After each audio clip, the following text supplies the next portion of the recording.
All right, what we're going to do today is we're going to learn a very, very common strumming pattern, which you'll hear all over the place. It sounds like this.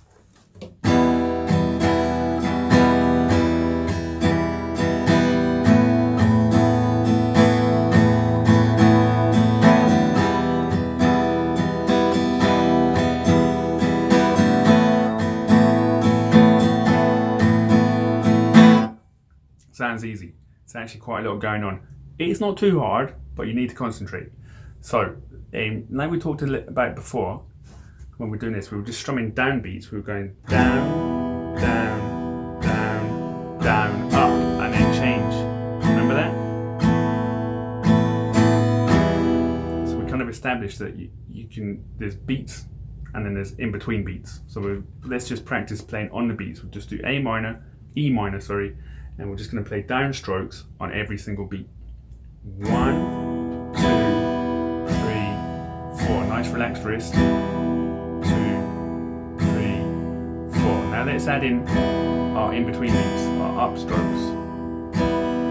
1 and 2 and 3 and 4 and 1 and 2 and 3 and 4 and. See what's happening? So we're just in between. You've done this before. Just recapping. Now to make this pattern that I just showed you, we just got to get the right combination of downs and ups. All right, so let's do the easy part. The easy part is the beginning. So beat 1, just the downstroke. 2, 3, 4, and then down. 2, 3, 4. So that's beat 1, just a simple downstroke, nothing else. Beat 2, you do a down and an up. Down, up, 2 and. So let's put beat 1 and 2 together now. I don't know if I'm explaining this very well. I think I've had too much tea today. I confused myself. So beat 1 is a down, beat 2 is a down and an up. 1, 2, 3, 4. Down, down, up. All right, got that? If you haven't got that, just do it again a couple of times. Down, down, up. 1, 2, and. Okay. Now beat 3. Beat 3 is the crux of this, because you don't play a downstroke on beat 3. All right, you've got to leave the downstroke of beat 3 out. Don't play it, but you do play the upstroke. So beat 3 will sound like this. You'll go 1, 2, 3, and. Got it? 1, 2, 3, and then beat 4 is a down. So we're going straight from beat 3, we're going to go 3 and 1.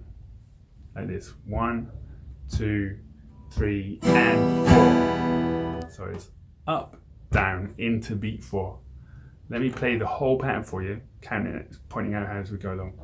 So it's 1, 2, 3, and.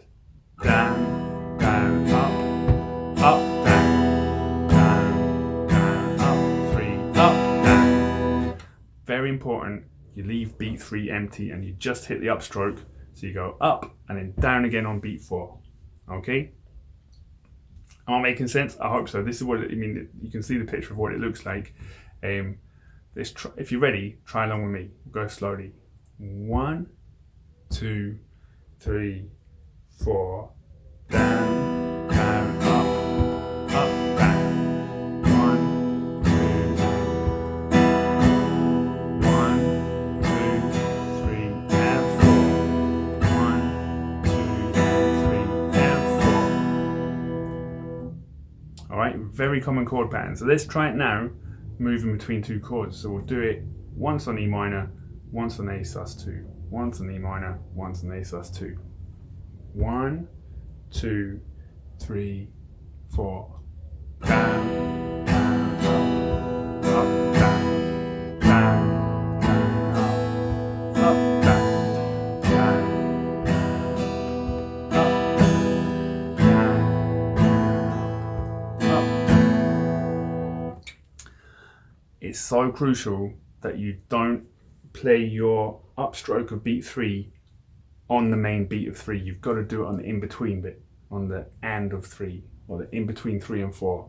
If you put it onto beat 3, the whole thing's going to go horribly out of time and you'll become upset, and we don't want that. All right, so really focus on, you can tap your foot on beat 3 to mark where it is so we all know where it is, and make sure you just play a nice upstroke straight after it. 3 and 4, and then 4 is like a normal downstroke beat, nice strong on the downbeat. All right, so have fun with that. That is a very common chord pattern, and once you get good at that, people will be like, "Ooh, now you're playing, eh?" Anyway, good stuff. Have a good day.